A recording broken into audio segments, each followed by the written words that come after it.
So, today we will talk about heat rate. So, basically heat rate means successful access in the cache divided by the number of attempt in the cache. Okay. So, suppose processor wants to access the some data, as I said the processor does not have the idea about the presence of cache memory. So, now out of how many times that memory system can fetch that data out of the total attempt. So, that gives you the hit rate. So, hit rate is ratio of successful attempt access in cache divided by number of attempt access in cache. So, now there is, as you understand, there is something called miss rate. Miss rate is 1 minus hit rate. Okay. So, there is another term is called miss penalty. Okay. Miss penalty is something like that, if there is a miss of access, that means the content is not there in the cache memory. So, in that case that data need to be brought from the main memory to the cache memory. So, therefore, the time required to get the desired information from main memory to the cache memory, that time is called the miss penalty. Okay. So, maybe you can write time required to get the desired information in the cache while there is miss, that time is called the miss penalty. Okay. So, as you understand, miss penalty time will be greater than the while there is a miss. Okay. And obviously, so you can write it here, miss penalty time will be greater than the what is called is if there is hit case. To get the desired information in the cache memory. So, we have a hierarchy, we are not considering that scenario. So, we have a processor here, we have a cache and then we have a main memory here. Okay. If data is available here, so that is called the hit, cache hit. So, to specific we can say cache hit.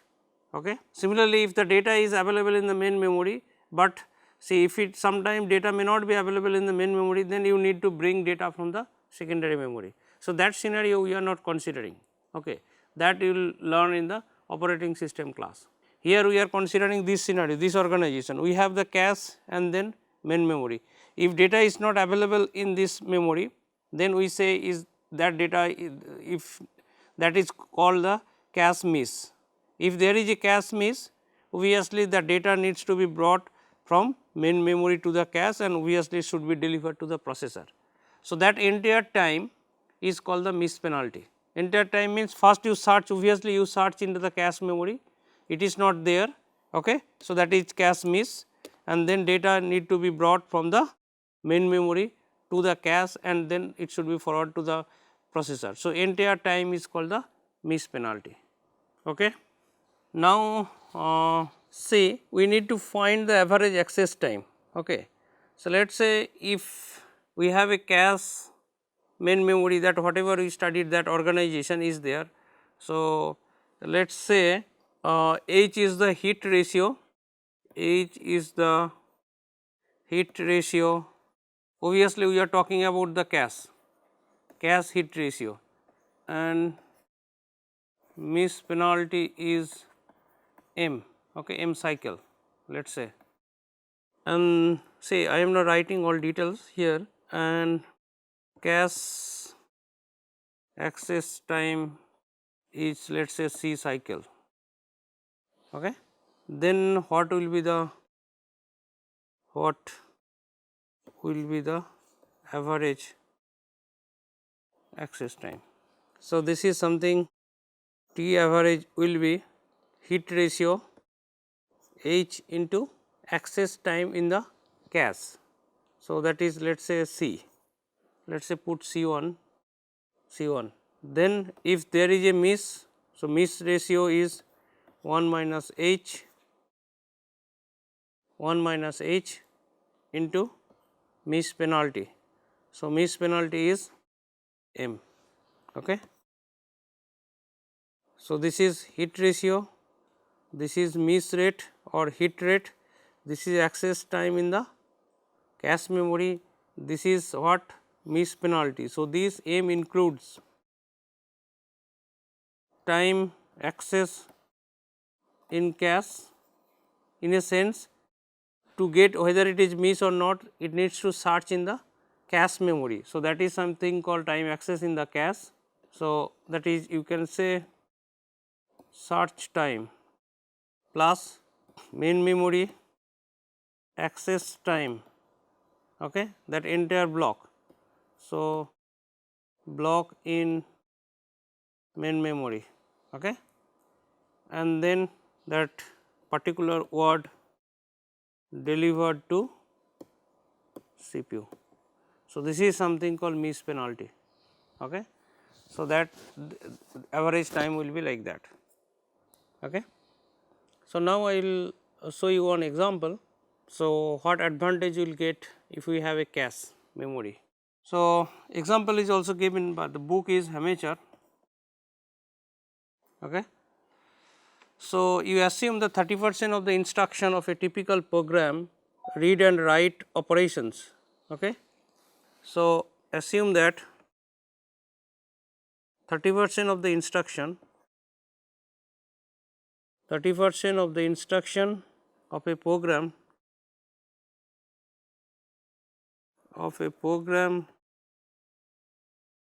requires 30% of the programs require a read and write operation, say read and write operation.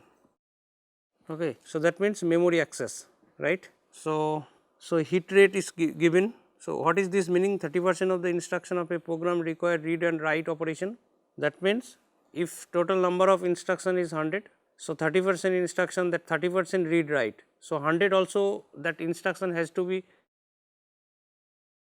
brought from the main memory, because data initially it will be in the main memory, then it will be bring from the it will be in the cache, and then it will be delivered. Okay. So, therefore, 130 will be the what is called is the access, memory access.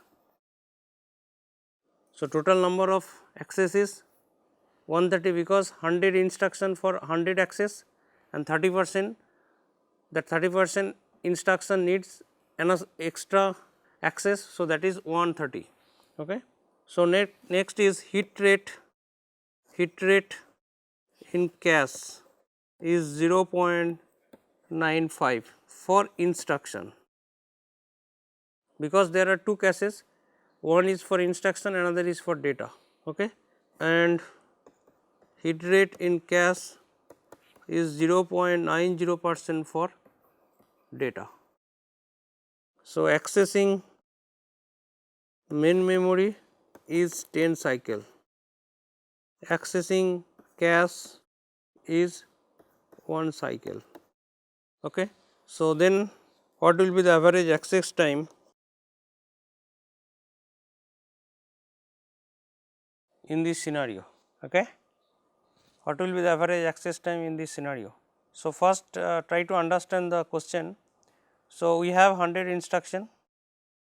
So, 100 instruction, each instruction need to be brought from the main memory. So, total for instruction it will be 100 access. Okay.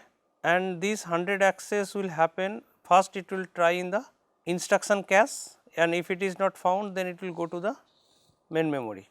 Okay. And now you see the scenario here, say miss penalty is also required. Okay.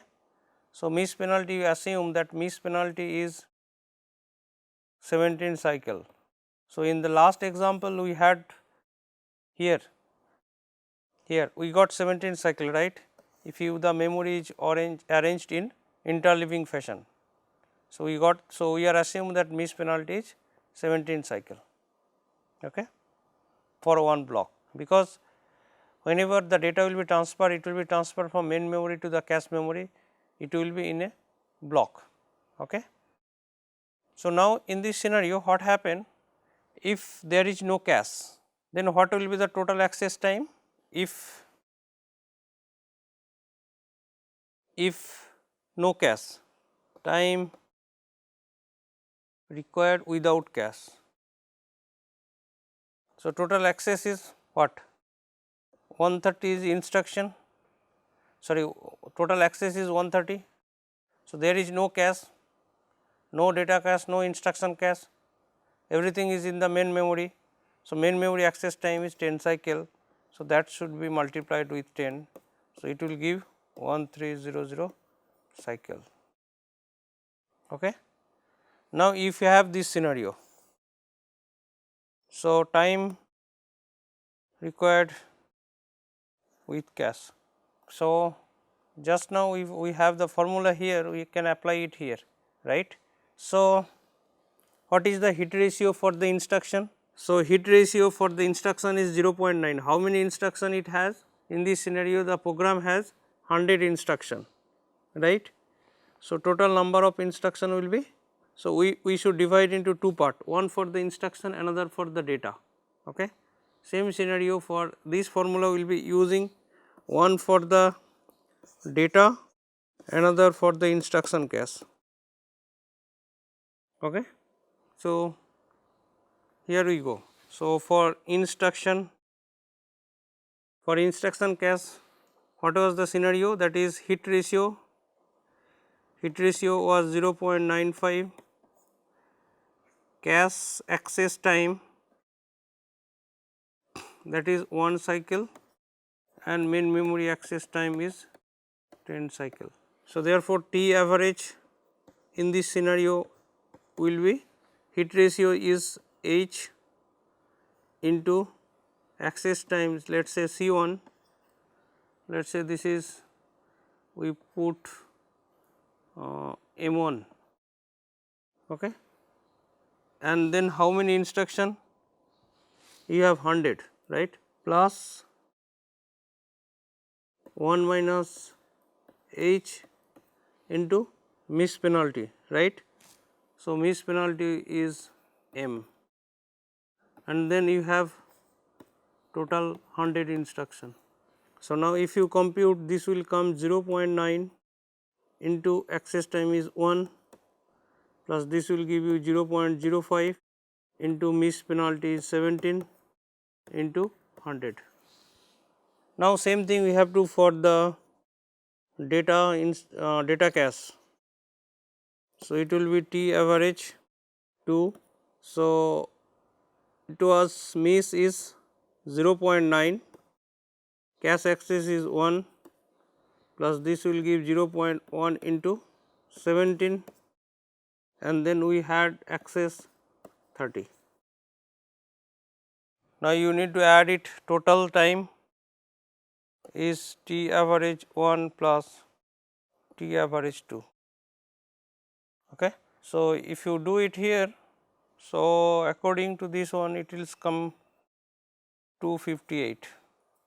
So, now if you put how much faster it will come 5.038. That means, if we have a cache, then machine will be 5 times faster than without cache. See, we assume that if there is 100 instruction, so 100 instruction will be requiring 30% memory access. Okay. So, 30% memory access, 130 is 30 only, no. So, total number of memory access will be 130.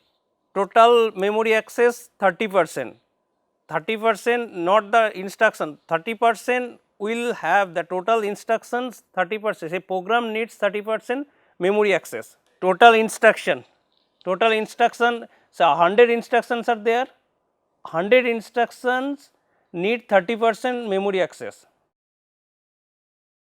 So that 130 is instructions plus memory access. Yeah, 130 is the total memory access, either you are accessing the instruction or data. Sir, here 17, how will you calculate this 18 or you have to calculate 17? 17 actually we calculated in the last day here. if there is a transfer of block from the main memory to cache memory, then we show that we need 17 cycle. It will be given, but you must understand how this came 1 plus 8 plus 4 plus 4. Did you understand in the last class? See what was the case here in the last class, what this 38 is clear, but why this is, see in the last organization we had the organization like if you go back here, this is the organization where this each module can work parallelly. Okay. So, now what happened typically, so main memory processor send the starting address and then how many bytes it wants.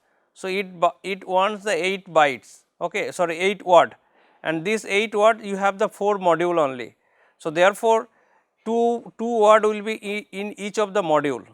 Okay. So, now each can work parallelly. So, first it will take one word. So, it will take for one word to reaching to individual memory address, what will be the starting, and then 8 will take first word. Okay. So, then first word means what? It will be placing data from here to here only, their DBR.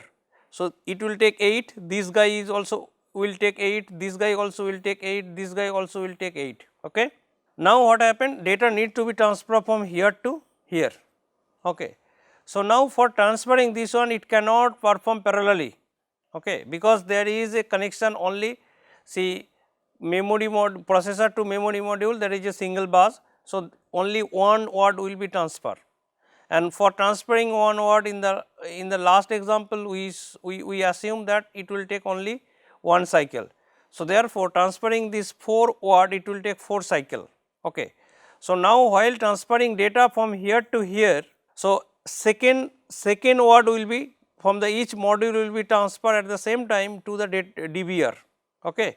So, therefore, the time will not be spent, it can happen parallelly while transferring the second word from each memory module to DBR, at the same time data can be transferred from DBR to, so DBR to what is called is the processor. So, it will transfer first one this one, because it will take one, second this one, third this one, fourth this one, because these 4 will cannot be transferred parallelly to the processor, but it is possible to work by individual module parallelly. So, therefore, second term is 4. Now, data all data is available, first data is reached to the cache memory, and then second, sorry, it should reach to the cache memory, not processor, cache memory. Second data is available in individual DBR. Now, there are 4 word. So, for transferring this 4 word to the cache memory, so it will done one by one, it cannot perform parallelly. Okay. So, therefore, it will take another 4 cycle. So, this is the last 4 here. So, that we are in this example we are saying the 17 cycle. 17 cycle means that is one entire one block is transferred from the main memory to the cache memory, because this will require if you have any cache miss. Okay. So, then we are assuming there is a cache miss. So, then miss penalty is this time. So, that is why we assume that this will be 17 cycle. That is why we put the miss penalty is 17 cycle. This is main memory access time. If there is no cache, then actually within 17 main memory access time is included, because what we are saying, we are accessing from the main memory to the cache memory. So, that is why we are considering this is miss penalty. Okay. Now, if you have entirely full cache, so there is no chance of any miss, right. So, then what will be the time? What will be the total time required if you do not have any, we are not dependent on main memory. So, entire cache memory itself you can consider as a main memory. That means, hit ratio is 100%, there is no miss penalty. Then what will be the total time for this example? We have 100 instruction and there is a 30% instruction needs the memory access, 130, right. So, total time will be 130. Okay. So, this is 130. So, let us say if full cache. Now, if you have in earlier scenario, so you have the very small cache and with 0.9% hit, sorry 0.95 hit ratio, then we have 258 or something like that, that we computed earlier, 258. So, that will be how much? It is close to 2, right. So, if you have a full cache, then 130, if you have very less size of cache, then you will get this amount. So, therefore, if you have a full cache and if you have a very small cache, then our performance will be just 2% slower, okay. It will be say half, right, not percent actually, half, performance will be half, or if you have full cache you will get the double performance, 2 times performance. That is why, but full cache will very expensive, and then I said in the beginning classes ki like if you have a small cache size also, so we will get the very good what is called is the hit ratio, because I say that every program writing or programmer basically, or it is a natural or it is a heuristic that that recent past is the good indicator of near future. Based on this heuristic, it is found that instruction which needs to be accessed if we keep in the cache memory. So, very likely that will be required in the next. If we use this principle, then with a very small size of cache we can achieve the good hit ratio. So, if you have a very good hit ratio, then with small cache also we can achieve the performance is same, quite same as or very close to with having the full cache. Okay. This is one thing. Another thing I need to share with you. So, that is, see many computer system you can see there are multiple caches, especially that L1 cache, L2 cache and so on. Okay. So, suppose in a scenario where you have 2 caches, one is within the processor, another is outside the processor. Okay. So, in that case what will be the average access time? So, in that case it will be average access time can be written something like that. So, if you have a 2 caches, so let us say H1, that is for L1 cache, and what is the access time in the L1 cache. Okay. Now, another cache, if it is miss here, so then you will have another cache, so that is miss rate. So, 1 minus H1, and if the data is available in the second cache, so then therefore, hit ratio H2, and then access time, so we assume that is C1. So, please note that C1, so this will be C2, this will be C2. Okay. Please note that first processor, first that memory system first search in the cache memory, L1 cache. Okay. This is responsible for L1 cache, this is for L2 cache. Okay. So, therefore, first if it fails in the C1 or L1 cache, then it will come L2. So, therefore, C2 access time must include the search in the C1. Okay. If it is mentioned that C1 search time is this one, so very likely you can mention that C1 C2, whenever this C2 will come, you can include the C1 C2 search plus C1 search to get the minute results by exact precise results. Next is what if there is a miss in cache L2, then it come to the main memory and then it should include the miss penalty. So, therefore, 1 minus H1 is the miss here, then what will be the miss in L2 cache, that is 1 minus H2, okay, and then you include the miss penalty M. Okay. So, this is total average access time. So, now one numerical example. So, a computer has L1 and L2 cache and hit rate in L1 and L2 are 0.9 and 0. So, L1 cache hit rate is what 0.95 and L2 cache has hit rate is 0.90, okay, and it has access time is 1 cycle, it has access time 10 cycle, okay, and miss penalty is 17 cycle. So, then what will be the total access time? See, earlier example we said how many memory access you need to do. Here it is said ki what will be the average access time. you consider a single instruction or single access, whether it can be here they did not mention it is access instruction or data. So, it is a single access. For a single access there is a chance that there will be meet. So, you have to consider the all scenario. Okay. So, here if you put it here I think you can put simply here 0.9 is the heat ratio. So, it will come here and C1 is the access. So, you put it here and here it will be 0.05 into heat ratio is 0.90 into C2. C2 is what? That is 10 cycle plus you multiply this one 0.05 into 0.1 into miss penalty is 17. So, you compute whatever you will come. So, that is the access time. So, you can check it, it will come 1.485 cycle. Okay. How you will get 0.9 into 1 plus 0.05 into 0.90 into 10 plus 0.05 into 0.10 into 17. See, L1 cache is much faster than L2, L2 cache is much faster than main memory. Okay.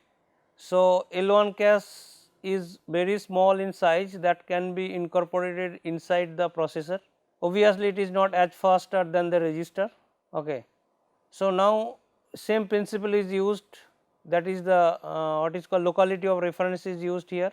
So, data is not there, then you can come to the L2 and L2 if you here advantage is with keeping the small size of the data, a small size of the cache, you can get the using exploiting the locality of references.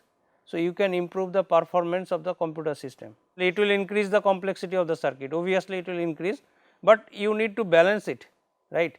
So, computer designer they need to they generally do the balancing. So, you cannot keep a huge memory in the processor like as a L1 cache.